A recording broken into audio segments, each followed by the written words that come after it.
Right now, someone in their 30s is opening their super app, seeing a number, and quietly panicking.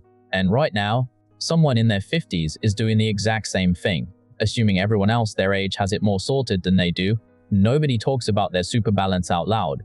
Not at barbecues, not with mates, not even with family, which means most Australians have absolutely no idea whether they're on track, behind, or actually doing fine. So today, we're pulling back the curtain. Real benchmarks, real numbers, and what your super should roughly look like at every age if you want to retire with options instead of anxiety. Let's set the scene first. The median super balance for Australians nearing retirement sits well below what's needed for a genuinely comfortable lifestyle. ASFA's Comfortable Retirement Standard currently sits at close to $690,000 for a couple and a bit over $595,000 for a single person by the time you stop working. But most people don't hit that, not because they're irresponsible, but because nobody ever sat them down and explained how the mechanics actually work. Super isn't something that happens to you, it's something you can actively shape. And the earlier you understand that, the more time compounding has to do the heavy lifting. It's also worth saying up front that these benchmarks are guides, not judgments. Life doesn't move in a straight line, and neither does a super balance. Redundancies happen, relationships end and start again.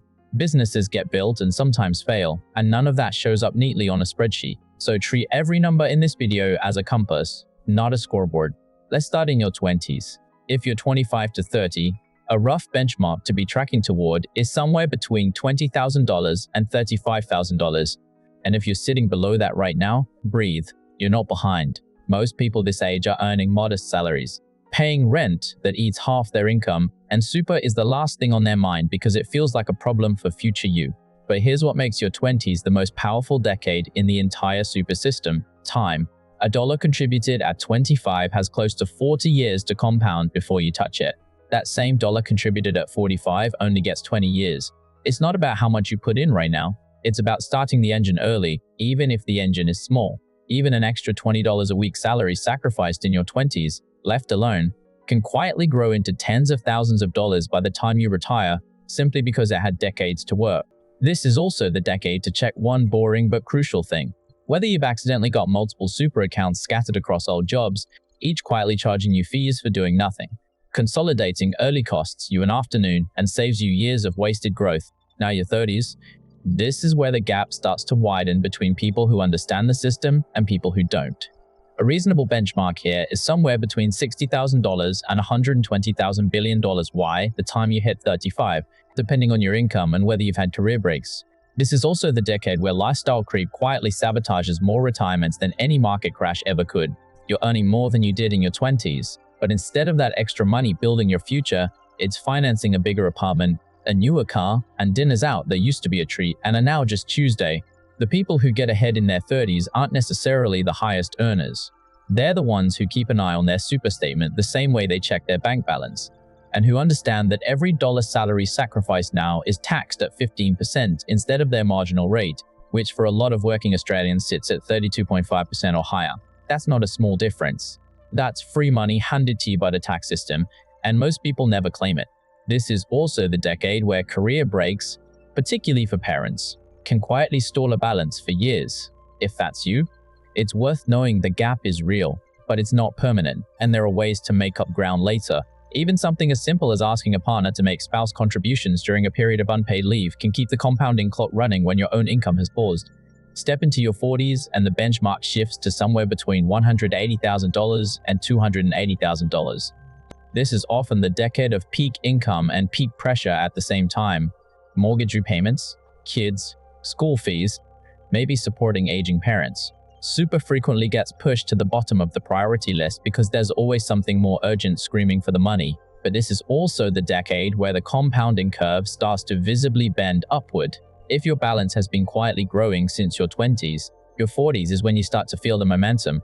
A market return of 7 to 8% on a $200,000 billion balance is genuinely meaningful money, growing without you lifting a finger.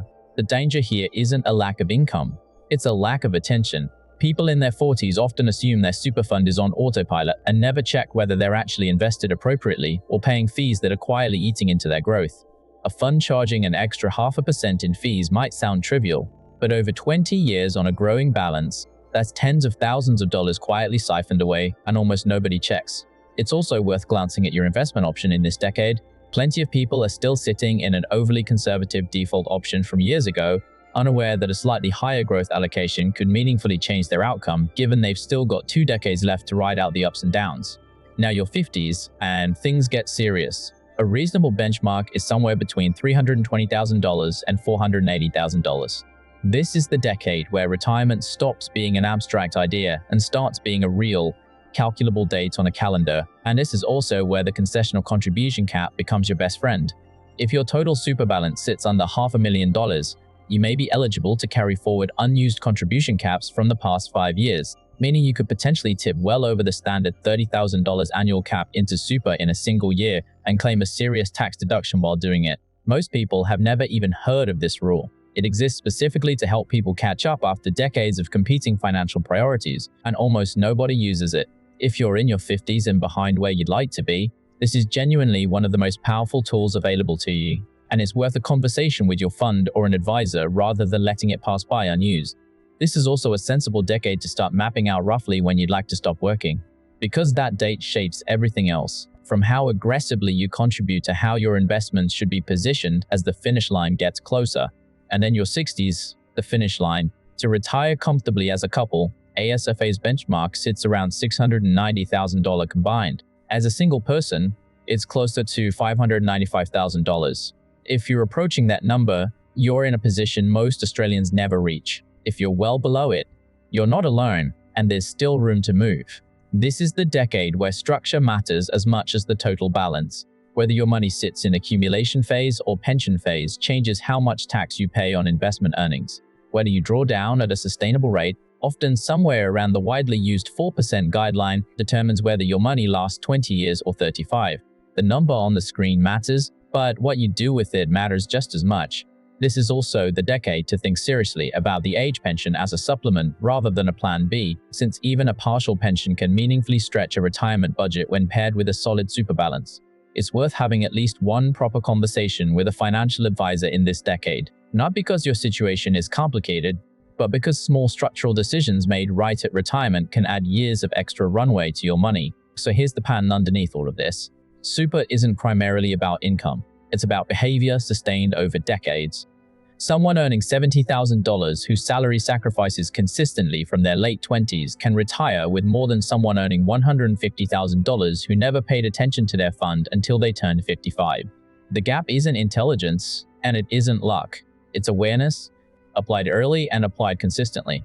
Every single benchmark we just walked through assumes one thing, that you actually looked.